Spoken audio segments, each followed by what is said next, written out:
With dozens of Democrats considering a 2020 presidential bid, on Saturday, the former mayor of San Antonio, Julián Castro, became the latest candidate. Castro gained national attention when he delivered the keynote address at the 2012 Democratic Convention, and he was also Secretary of Housing and Urban Development during the Obama administration. The grandson of a Mexican immigrant, Julián Castro has already been endorsed by a Democratic member of Congress, his twin brother, Joaquin. And Julián Castro joins us from the site of his announcement.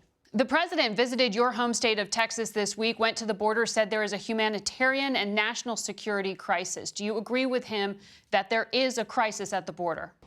What I believe is that he's created a tragedy at the border.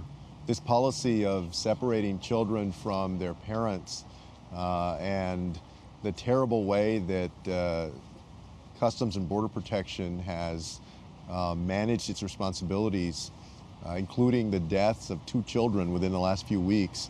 That's a real tragedy. Well, that family separation policy has been paused at least, but there are a record number of family units crossing the border, and that creates a lot of challenges. So what would you do? I don't believe that we should have family detention for people that are seeking asylum or refugee status. So that we should develop other ways to ensure that people are processed, that we're able to keep track of them in the country. You were critical even under the Obama administration, specifically about their high level of deportations. So what do you offer as an alternative? If you're not going to detain and you're not going to deport, what do you do with illegal immigrants?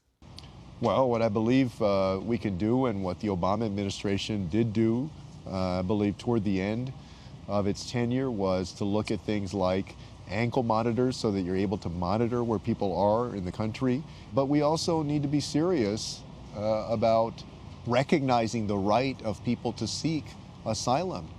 And the president is playing games with this, blocking people's right to seek asylum. I would change that. I would make sure that we push as hard as possible for comprehensive immigration reform so that for the people who are already here, if they've been law-abiding, if they pay a fine, that they can get an earned path to citizenship. You announced your candidacy, and almost immediately the RNC issued a statement. I want to read it here to you. It says, Julián Castro has made history by becoming one of the biggest lightweights to ever run for president. He was a weak mayor who couldn't even handle being HUD secretary. This is obviously just another desperate attempt to become someone else's running mate. These are sharp words, but it's the first official attack on you. How do you respond, and how do you explain why you are qualified to be commander-in-chief? You know, they're going to use those kinds of words for every single Democrat that decides to run for president. I wouldn't put too much stock in that. I would just say to the American people directly, I've had executive experience. I've led one of the largest, most diverse cities in the country. I've led a federal agency at HUD. And done some great work to expand opportunity. I know what it takes to ensure that we have a government that functions well and to help inspire people. I also have a life experience that I think resonates with a lot of Americans. You know, I'm here in my neighborhood that I grew up in a single-parent household, went to the public schools here in San Antonio, was able to go to college and law school and to reach my American dream. And I am motivated to make sure that every American can reach their dreams. Well, some of the things you outlined as part of your platform, Medicare for all, universal access to pre-kindergarten education, a Green New Deal, these put you in the more liberal or progressive wing of the Democratic Party. So one of the challenges for you is, how do you attract centrists or people who perhaps were alienated by the president but aren't comfortable with being so reliant on the government as their main provider?